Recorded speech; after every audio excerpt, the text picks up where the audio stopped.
여러분 안녕하십니까? 빵과 말씀의 교회 유병훈 목사입니다.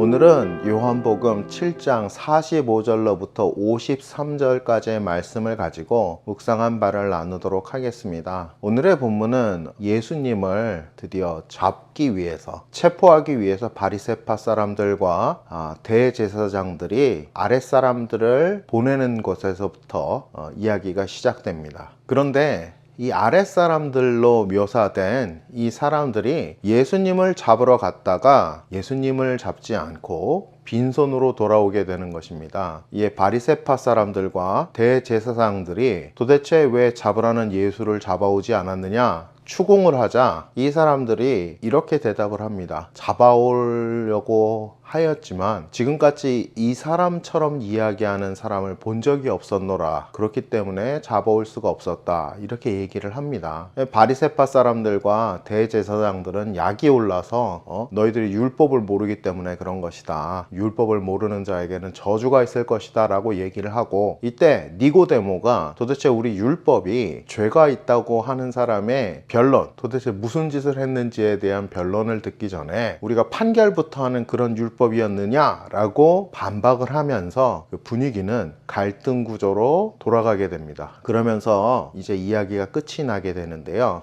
오늘의 본문은 여러모로 의미가 있는 본문입니다. 먼저 저희가 이 본문을 그냥 이렇게 생각 없이 쑥 읽다 보면 이런 일이 있었구나, 이런 정도에서 그냥 지나칠 수 있는 그런 본문이기도 합니다만은, 하지만 이 본문은 자세히 들여다보게 되면 예수님에 대한, 특별히 예수님의 죄명, 예수님을 법적으로 유대인들이 그렇게 좋아하는 율법적으로 과연 어떤 죄를 적용시켜서 죄인으로 잡아 넣을 수 있었는가에 대한 어찌 보면 법리적인 해석이 취급되고 있는 흔하지 않은 본문 중에 하나이기 때문입니다. 도대체 무슨 말씀을 드리는가 궁금해 하실 분들도 많을 텐데요. 먼저 이 아랫사람들이라는 사람들을 한번 생각을 해보시면 이해하시기 편하시게 그렇게 진행될 수 있을 것 같습니다. 이 바리새파 사람들의 아랫사람들로 묘사되고 있는 사람들은 산헤드린 공회를 장악하고 있는 바리새파 사람들과 성전을 담당하고 있는 대제사장들의 아랫사람들이라는 이야기가 되는 것입니다. 그렇다면 이 아랫사람들이 그냥 단순하게 심부름이나 하고 집에서 막일이나 하는 그런 노예이거나 아니면 시종이거나 이런 사람들을 이야기하지 않는다는 것을 우리는 이해할 수 있어야 합니다. 이 사람들은 쉽게 말하면 수사관 혹은 성전 경비원이라고도 번역이 되는 그런 사람들인데요. 산헤드린 공회의 재판일을 도와주고 있는 그런 사람들로 생각이 됩니다. 무슨 이야기냐 하면 바리새파 사람들과 대제사장이 잡아오라 라고 했다는 이야기는 그냥 개인적으로 잡아오라고 말한 것이 아니라 이제 재판을 해야 되겠다, 이 사람에게 죄를 물려야 되겠다 라는 의미로 해석해야 되기 때문입니다. 그러니까 죄를 물리기 위해서는 재판이 있어야 할 것이고, 재판을 하기 위해서는 이 사람에 관련한 증거들이 있어야 재판을 할 것이기 때문에 이 아랫사람들을 예수님을 잡아오라고 보냈다는 이야기는 예수님을 잡아오고 동시에 그와 관련된 증거들을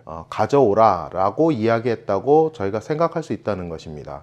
그렇기 때문에 이 사람들이 실제로 예수님을 잡으러 갔다가 예수님에 관련된 혐의를 찾을 수가 없었기 때문에 빈손으로 돌아오게 되었다라는 것을 이야기한다고 저희가 이해할 수 있다는 것입니다. 무슨 이야기냐 하면 이 수사관들이 수사를 했다는 것입니다. 예수님에 관해서 탐문 조사를 하고 그 주변 수사를 하고 인지 수사를 하고 여러 가지 가능한 모든 방법을 동원해 수사를 했지만 예수님에게 관련된 바리새파 사람들이나 대제사장들 이야기하는 그런 혐의점을 증명할 수 있는 증거를 찾을 수 없었기 때문에 돌아와서 이 사람처럼 이야기하는 사람도 없고 증거를 찾을 수도 없었기 때문에 잡아오지 못했습니다 라고 이야기했다라고 지금 요한복음은 적고 있다는 것입니다. 왜 이런 생각을 할 수 있는가 더 말씀드려 보자면, 이런 생각에 더 힘을 보태주는 것이 바로 니고데모의 등장입니다. 니고데모가 이런 바리새파 사람들을 비판하고 나서는데, 그것은 바리새파 사람들이 이 경비원들, 수사관들을 향해서 율법을 모르는 자들은 하나님의 저주가 있을 것이다 라고 저주를 하고, 또 예수님을 따라다니는 사람들을 율법을 모르는 자들이라고 저주를 하는 그 순간 니고데모가 듣다 못해 반격을 하는 것입니다. 반격을 하는 이유가 그들의 윤리적인 부분을 공격하는 것도 아니고 바로 율법적인 해석에 있어서 반격을 하는 것입니다. 법적인 해석을 놓고 공방을 벌이게 되는데 니고데모는 이렇게 이야기를 합니다. 과연 우리의 율법이 죄 있다고 하는 사람의 항변, 그러니까 그 사람의 증언을 듣기도 전에 미리 판결을 내려버리는 그런 율법이란 말이냐라고 반박을 한다는 것입니다. 그러니까 이 이야기는 바리새파 사람들이 율법을 모르는 자들에게는 저주가 있을 것이다, 하나님의 저주가 있을 것이다 라고 이야기한 바로 그것이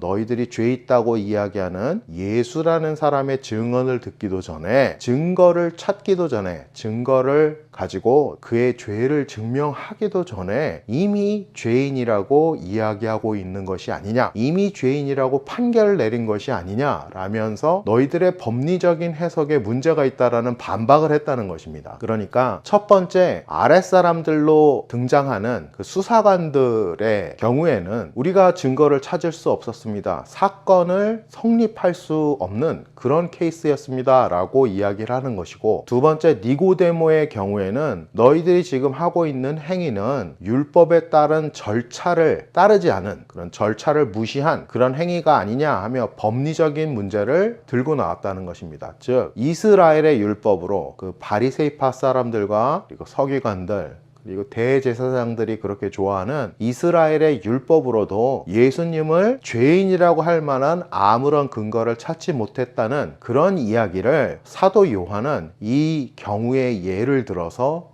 자신의 복음서에 적고 있는 것이라는 것을 우리는 알 수 있다는 것입니다. 그러니까 오늘의 본문에 나오는 이야기는 단순한 에피소드가 아니라 예수님의 죄명에 대한 법리적인 해석에 관한 이야기라는 것입니다. 바리새파 사람들이 좋아하는 그 법으로도 예수님을 죄인이라고 할 수 있는 근거가 없었다는 이야기를 사도 요한이 이번 에피소드를 통해서 말씀하시고 계시다는 것입니다. 그렇다면 여기서 우리가 배울 수 있는 것은 무엇입니까? 즉 인간적인 생각으로도, 즉 인간적인 기준으로도, 인간들이 사용하는 법적인 기준으로도 온전하게 그 법을 집행하려고자 하는 마음만 있었다면 예수님에게서 죄를 도저히 찾을 수 없었다는 것을 이야기하고 있다는 것입니다. 그 이야기는 이와는 반대로 그런데도 예수님을 해코지하고 박해하고자 했던 바리새파 사람들과 성전 서기관들, 성전의 대제사장들의 죄가 너무나 크다는 것을 이야기하고 있다는 것입니다. 반대로 예수님이 아니라 이들이 바로 율법을 어긴, 율법을 모르는 자들, 즉 하나님께 저주받은 자들이라는 이야기를 사도 요한은 완곡하게 그리고 사실을 적시함으로 표현하고 계시다는 것입니다. 그런 의미에서 또 한 가지 생각을 해볼 수 있는 것은 이 바리새파 사람들과 성전의 제사장들이 도대체 말도 안 되는 이유로 예수님을 박해하고자 했던 것이 어떤 이유에서 가능했던 것인가 우리가 유추를 해볼 수 있는데, 그것은 이들의 판결이, 그러니까 실질적인 증거도 없고 율법이 정하고 있는 재판의 절차도 따르지 않고 있는 이들의 판결이, 다시 말하자면 자신들이 따르고 있는 자신들의 법, 자기 마음대로 만들어낸 법, 자신의 법을 따르고 있다는 것을 이야기한다는 것입니다. 그러니까 율법은 하나님이 주시는 법이고 하나님께 기준이 있어야 되는 것인데, 그것이 아니라 자기들이 보기에 좋은 것, 자기들이 보기에 옳은 것, 자기들이 보기에 자기들에게 흡족한 결과를 주는 것을 따르고 있는 그런 법을 따르고 있었다는 것입니다. 즉 다시 말하자면 이 순간 바리새파 사람들과 대제사장들의 판결은 하나님의 율법이 기준이 아니라 자기 자신들의 기준이 율법이 되는, 그런 자기 자신이 하나님의 위치에 서서 판결을 하는 그런 중차대한 범죄를 저지르고 있다는 것을 이야기하는 것입니다. 다시 말씀드리겠습니다. 이 바리새파 사람들과 제사장들의 죄는 보통 수준의 죄라고 말하기 어렵습니다. 아주 위중한 죄입니다. 먼저 말씀드린 대로 증거도 없고 절차도 없는, 율법을 완전히 무시한 그런 말도 안 되는 모함을 따라서 예수님을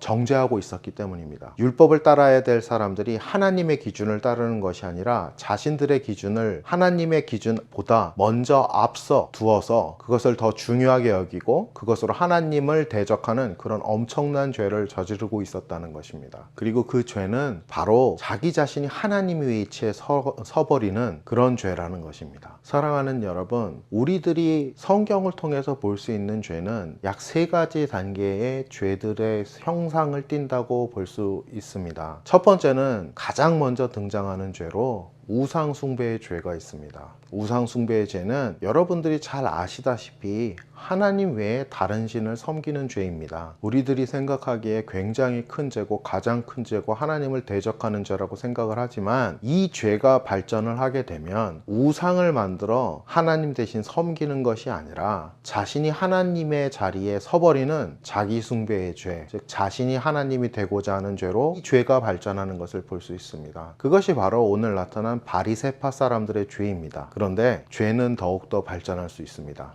그것이 바로 자기 자신이 하나님의 위치에 서서 판결하고 또 하나님을 대적한다고 하더라도 자기 자신이 따를 수 있는 기준을 만들어야 되고 그 기준을 따라야 되는데 이제는 그런 기준이 아예 사라지는 선악의 구분이 아예 없는 그런 삶을 살게 되는 그런 죄가 등장한다는 것입니다. 그것이 바로 사사기에 등장하는 하나님을 알지 못함으로 자기들이 보기에 좋은 대로 행하였더라 하는 그 죄가 바로 그 죄입니다. 그런데 하나님께서 분명히 보여주시는 것은 이런 죄들을 행하는 자들, 그런 죄들이 범람하는 그런 세상은 그 이후에 곧 심판을 맞게 된다는 것입니다. 소돔과 고모라가 그랬고 또한 노아 홍수의 때가 그랬습니다. 우리가 이런 성경에 적혀져 있는 이런 사실들을 통해서 이미 잘 알고 있듯이 이런 죄들은 정말 죄의 끝판왕이라고 할 수 있는 그런 죄들입니다. 그런데 여러분, 오늘 바리새파 사람들과 대제사장들이 저지른 이 죄는 분명하게 이런 죄들, 선과 악의 경계를 무너뜨리는 그런 죄들보다는 한 단계 등급이 낮은 죄라고 할 수 있을 것입니다. 그럼에도 불구하고 엄청난 죄라는 것은 우리가 부인할 수 없지만 말입니다. 그런데 제가 왜 이런 이야기를 드리냐 하면 제 생각에는 지금 우리가 살고 있는 이 세상은 예수님께서 오셨던 그때보다도 훨씬 더 악하고 또 바리새파 사람들과 같은 그런 죄인들, 그런 사람들이 넘쳐날 뿐 아니라 오히려 이보다도 더 악한 죄를 우리가 저지르고 있지 않느냐, 즉 선과 악의 구별이 점점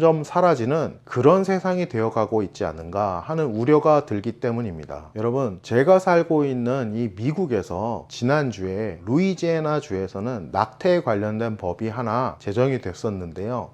그 법이 대법원에서 퇴짜를 맞게 됩니다. 근데 그 법에 대해서 조금만 알아보면 굉장히 놀라운 사실을 저희가 발견할 수 있습니다. 그 법은 이렇습니다. 아기를 임신한 어머니의 의사만 있다면 태중의 태아가 만삭의 태아라고 할지라도 10개월을 다 채우고 이제 곧 태어날 그러한 태아라고 할지라도 어머니의 의지만 있다면 낙태를 가능하게 하는 그런 법이 통과가 됐던 것입니다. 루이지애나에서 말입니다. 그리고 또 버지니아에서도 그런 법이 통과된 것으로 알고 있습니다. 그런데 지난주에 미국 대법원에서 루이지애나 주의 이 법이 위법하다, 헌법과 헌법의 정신과 맞지 않는다는 그런 판결이 나왔습니다. 그래서 루이지애나의 이 법이 실행될 수 없도록 그런 근거를 마련했는데요. 정말 다행스러운 일이 아닐 수 없지만은 또 한 가지 놀라운 사실이 있었습니다. 대법원은 9명의 대법관들이 투표를 해서 이 판결을 결정하는데 대법관들의 판결을 살펴보니 판결이 나게 된 그 대법관의 구성이 5대4의 결과로 판결이 났던 것입니다. 즉, 이 낙태법을 반대하는 사람이 5이었고 이 낙태법을 찬성하는 사람이 4이었다는 것입니다. 그러니까 정말로 아슬아슬하게 이 법이 통과됐다는 것을 알 수 있다는 것입니다. 그러니까 다시 말하자면 저희 하나님 믿는 사람들 입장에서는 아이들을 죽이는 영아살인이나 다름이 없는 그런 법을 찬성하는 사람이 대법원의 절반이나 있다는 이야기입니다. 그러니 세상에는 그런 사람들이 얼마나 더 많겠습니까? 여러분, 저희가 살고 있는 세상이 이런 세상이라는 것입니다. 오늘 이 본문을 읽으면서 제가 놀랬던 것은 대제사장들과 바리새파 사람들의 죄가 굉장히 크고 중하고 엄하기도 하지만 그보다 더 놀라게 한 것은 그래도 이때는 율법을 따르려는 흉내라도 내기는 냈구나. 지금 우리가 살고 있는 세상은 이때보다도 훨씬 더 악한 세상이 되었구나 하는 자각이 들었기 때문입니다. 여러분, 많은 논쟁이 되고 있는 것들 중에서 우리가 살고 있는 이 세상이 과연 예수님이 다시 올 재림이 임박한 세상인가 하는 논쟁이 있습니다. 물론 이런 점을 악용한 이단들도 많았었고, 그렇기 때문에 말씀드리기 매우 어찌 보면 곤란한 그런 주제이기도 하지만, 그러나 성서적인 관점에서 보게 되면 우리들이 살고 있는 세상은 분명히 악한 것이 넘쳐나고 있는 세상, 우리 주님께서 곧 돌아오시기 바로 직전의 세상, 너무나 악하기 때문에 우리가 정말로 경각심을 가지고 살아야 되는 그런 세상이 되어버렸다는 것입니다. 그런데 여러분, 또 우리들이 생각을 해보면 그런 세상이기 때문에 우리 믿는 사람들이 해야 할 일이 더 많은 그런 세상이 되었는지도 모릅니다.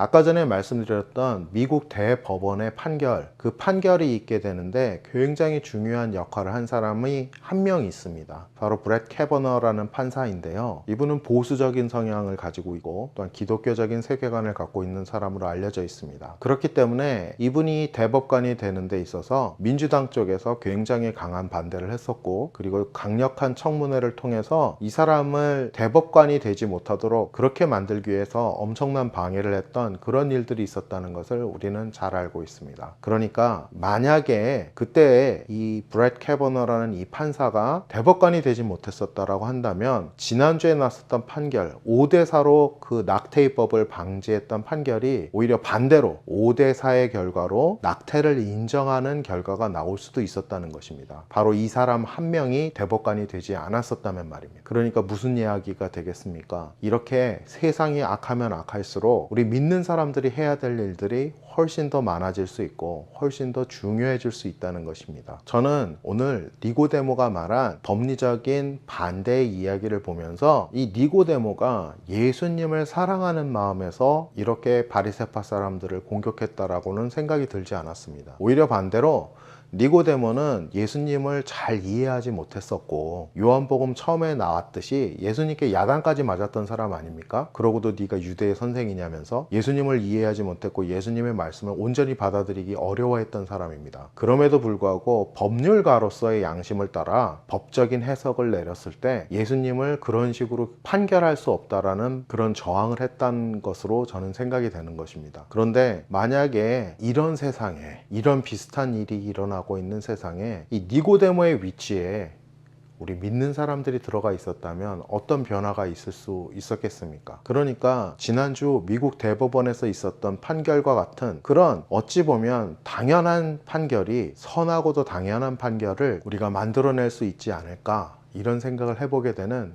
그런 본문이었다는 것입니다. 여러분, 오늘의 본문은 우리들에게 감동과 가야 할 길을 알려주는 본문이라기보다는 우리들에게 정말 냉철하게 한번 우리가 살고 있는 이 세상이 어떠한 세상인지, 또 예수님께서 살고 있었던 세상에 어떠한 일이 일어났던 것인지, 예수님을 모함하는 자들이 과연 어떠한 사람들이었는지 냉정하게 생각해 볼 것을 요구하는 그런 본문입니다. 그러니까 세상이 아무리 훌륭하다고 추앙하고 또 따라가는 사람들이라고 할지라도 냉정한 율법, 하나님의 법 앞에서 과연 이 사람들이 옳은 일을 행하고 있는가, 그른 일을 행하고 있는가 우리가 따져볼 수 있어야 되고, 그리고 또 우리가 가고 있는 길조차도 또 하나님의 눈 앞에서 과연 우리가 올바른 길을 가고 있는 것인가 따져볼 수 있고 가늠해 볼 수 있고 판단할 수 있는 사람이 되어야 한다는 것입니다. 그리고 그런 냉정한 현실 판단 위에 그렇다면 우리 믿는 사람들이 어떻게 살아야 한다는 것인가, 어떤 사람이 되어야 할 것인가, 그리고 또 우리가 우리의 자식들을 키울 때 어떤 사람으로 키워야 될 것인가 물어보게 만드는